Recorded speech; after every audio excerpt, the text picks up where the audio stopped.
Bienvenidos a Ingenio Podcast, episodio 8. Estrategias para acceder a fondos. Ingenio es la incubadora de empresas de base tecnológica del LATU. Impulsa el desarrollo y promueve la transformación de proyectos con alto grado de innovación y potencial de crecimiento. Nuestro objetivo con este podcast es acercarte como emprendedor a las nuevas realidades de negocio. Si estás acá, es porque tenés el deseo de operar y competir con la realidad empresarial de la era que está comenzando. Y nuestra idea es que puedas potenciar y llevar tu emprendimiento hacia nuevas escalas.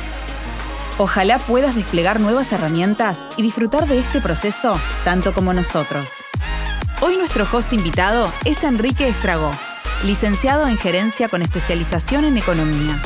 Lleva 15 años trabajando con empresas en evaluación y formulación de proyectos con foco en el levantamiento de capital y subsidio.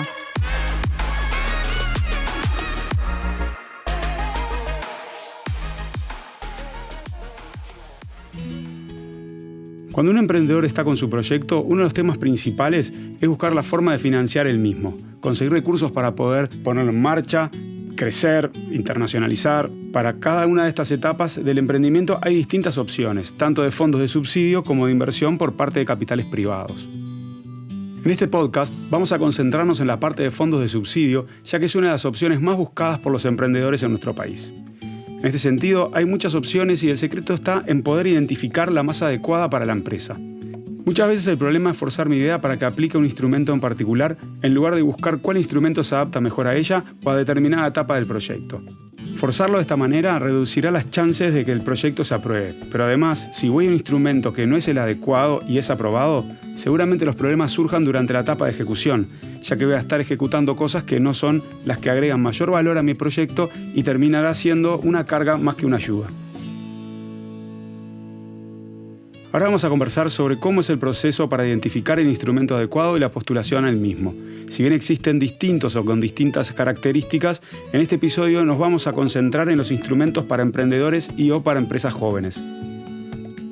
A través de las 7 preguntas más frecuentes en los procesos de postulación, voy a recorrer lo previo a postular tu solución y cómo presentar la misma a instrumentos de financiación. Pregunta número 1. ¿Qué tengo que mirar para definir en qué etapa está mi emprendimiento? Para arrancar, debo saber si parto solo de una idea o si ya tengo avances. Necesito conocer qué grado de validación tiene, si está en una etapa de prevalidación a través de encuestas o de análisis de información de mercado, o si ya está validado, o sea que ya tengo prospectos que están interesados en mi producto o servicio. En caso de no tener una validación, el primer instrumento al que debería postular es el de validación de ideas de negocio, generalmente llamado BIN. En el mismo se puede realizar una validación técnica y o también comercial. Generalmente se necesita que al menos el problema ya esté validado. Incluso, esta validación se puede realizar con fondos propios, ya que muchas veces los costos de la misma no son elevados y se puede optar por evitar los tiempos, las postulaciones, los informes, etc.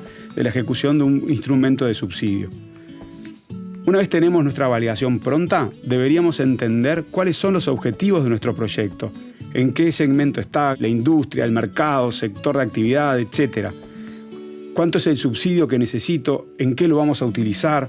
¿Cuáles son los resultados que espero llegar con el mismo? Ahí deberíamos analizar las distintas alternativas que hay en el mercado. No podemos forzar nuestro emprendimiento hacia un instrumento para el cual no está preparado, sino que debemos ver cuál instrumento se adapta mejor a nuestro emprendimiento. De esta forma, vamos a lograr que el proceso sea mucho más sencillo y productivo. Pregunta número 2. ¿Cuáles son los distintos tipos de instrumentos disponibles? Hay distintos tipos de instrumentos disponibles y cada uno apunta a proyectos y etapas de desarrollo distintos, así como a sectores específicos de mercado. Por ejemplo, hay un instrumento que apunta a proyectos que están en etapa de idea, por ejemplo el que mencionábamos recién, que era el BIN. Hay otros que apuntan a la etapa de puesta en marcha y otros para la etapa de desarrollo o crecimiento. Acá lo importante es analizar las bases del instrumento, entender bien qué es lo que se busca con el mismo, realizar un análisis comparativo con mi proyecto y de esa forma poder posicionarse en el instrumento adecuado. Una cosa que debemos tener en cuenta es que excepto el BIN, el resto de los instrumentos exigen que nuestra solución esté comercialmente validada. Validación que, como mencioné en la pregunta anterior, puede realizarse con fondos de subsidio o con fondos propios. Pregunta número 3. ¿Qué características generales tiene cada uno de ellos? En este sentido tenemos el BIM, que es para validación de ideas tanto técnica como comercial. No exige dedicación total de los emprendedores al proyecto y tampoco exige aporte de contraparte por parte de los mismos. El monto máximo de subsidio es de 200.000 pesos. Es como la base para el resto de los instrumentos, sin la cual muchas veces es muy difícil poder acceder.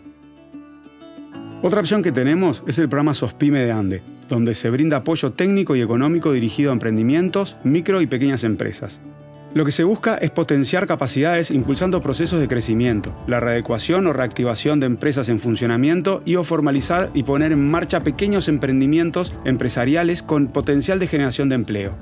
Esto significa que pueden postularse emprendimientos que aún no están formalizados, pero el objetivo del proyecto presentado debería ir en ese sentido. Este instrumento tiene dos componentes.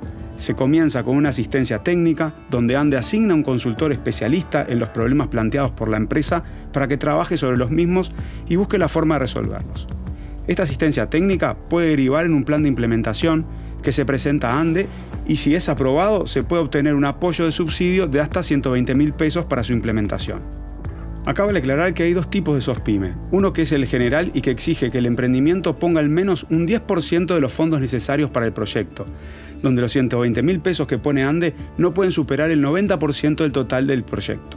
El otro es el SOSPYME Frontera, donde no se exige ningún aporte de contraparte por parte de los emprendedores y el monto máximo de apoyo es de 100.000 pesos. También tenemos el Capital Semilla, que es para las instancias iniciales del emprendimiento. Podríamos decir que es para la puesta en marcha y despegue del mismo. Este instrumento exige dedicación exclusiva de al menos un emprendedor y aportes de contraparte por al menos el 20% del monto total del proyecto. Acá podemos diferenciar el Semilla ANDE del Emprendedores Innovadores de ANI. En ambos instrumentos está contemplado un monto de apoyo para los emprendedores que tengan una dedicación exclusiva al proyecto, característica fundamental para ser aprobado. Viene a ser una especie de, entre comillas, sueldo emprendedor. Si bien hay varios aspectos que diferencian estos dos instrumentos, podemos destacar 4 aspectos que son los más importantes. En primer lugar, el nivel de innovación que se requiere para cada uno de ellos. Mientras que en ANI se habla de innovación, en ANDE se menciona valor agregado diferencial, que lo define como alguna característica que lo haga diferente a lo que existe actualmente en el mercado donde se quiere implementar. La segunda es el tiempo. En ANI se estipula un plazo de ejecución máximo de 24 meses y en ANDE son 12. En tercer lugar, los aportes de contraparte en ANI tienen que ser en su totalidad aportes en efectivo, mientras que en ANDE se puede realizar una parte de ese aporte en especies. Por último, el monto. Mientras que en ANI tiene un tope de 3 millones de pesos, en ANDE son 900.000 pesos. Por otra parte, tenemos el instrumento de implementación de la innovación de ANI. En este instrumento se apoyan proyectos con un fuerte perfil de innovación. Se apunta al desarrollo de una innovación y el monto máximo de subsidio puede llegar a los 4 millones de pesos con un tope del 70% del proyecto y que se podrá ejecutar hasta en 18 meses. Este instrumento no contempla sueldo para los emprendedores, pero tiene un componente de personal técnico donde se puede poner los sueldos del personal de la empresa, incluyendo a los directores, con un tope de 960.000 pesos. También podemos encontrar otros instrumentos con otras características, pero que apuntan principalmente a empresas con mayor recorrido y con otras condiciones para presentarse, un poco distintas a estos que son específicos para emprendedores y o MIPYMES. Pregunta número 4. ¿Qué tengo que describir en cada uno de ellos?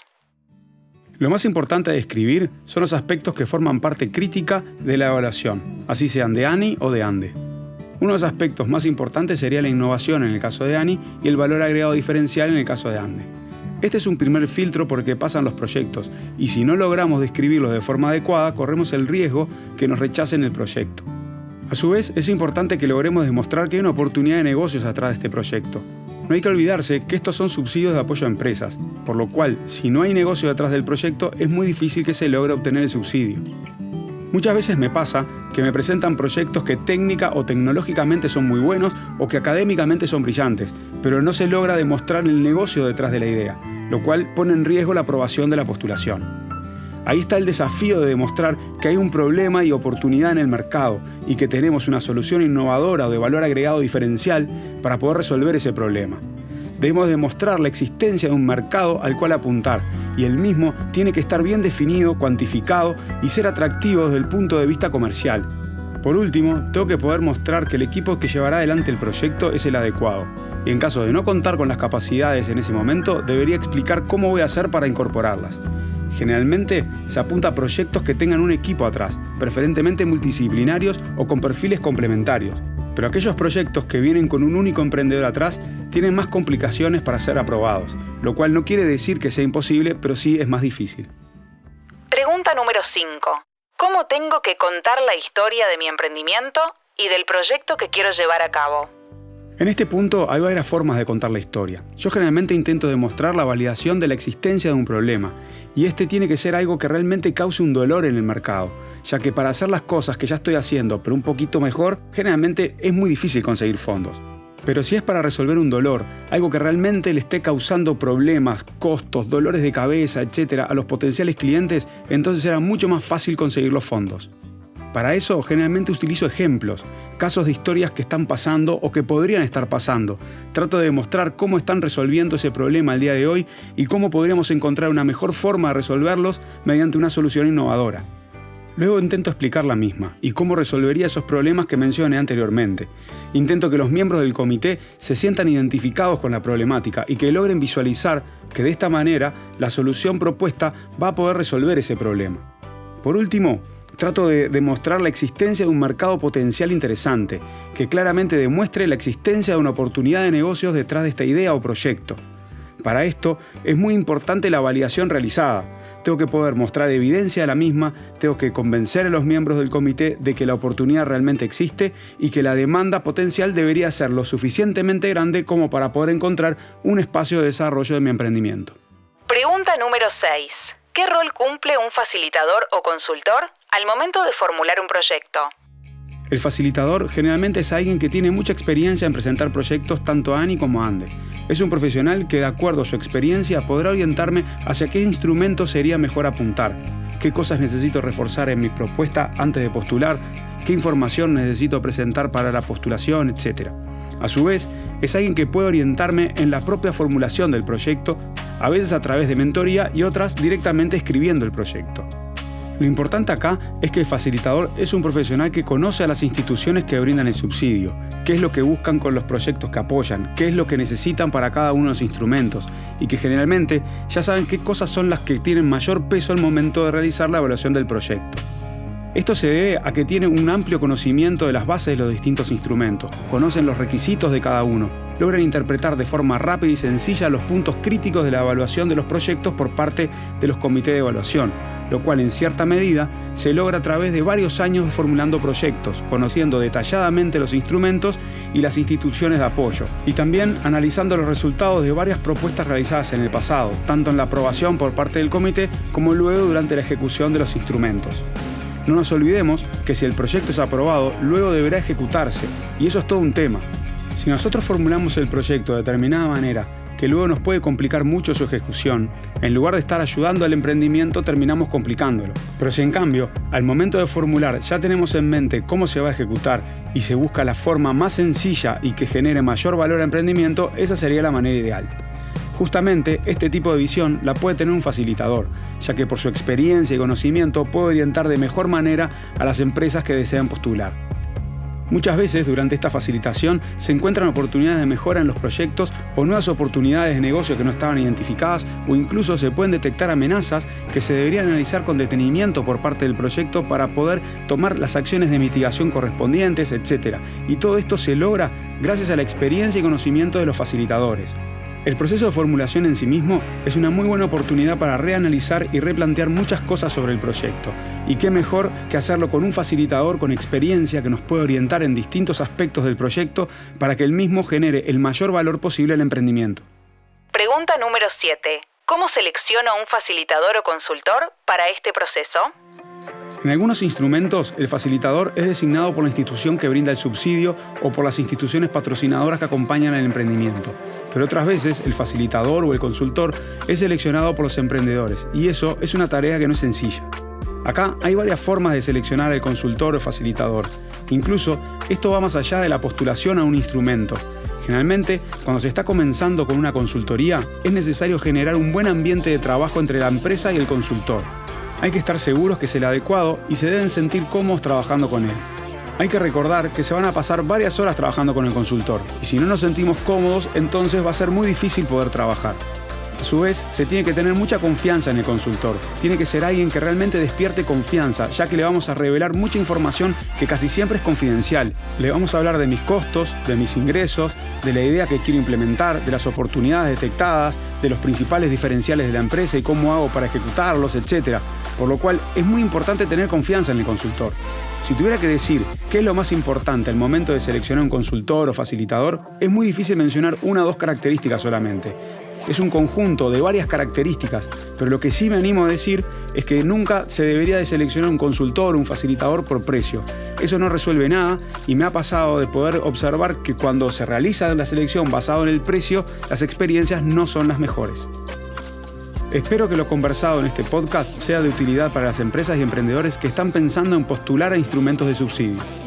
Por más información pueden ir a la guía digital donde quedarán los links a los distintos instrumentos que conversamos y mis datos de contacto por cualquier consulta o comentario. Muchas gracias a todos.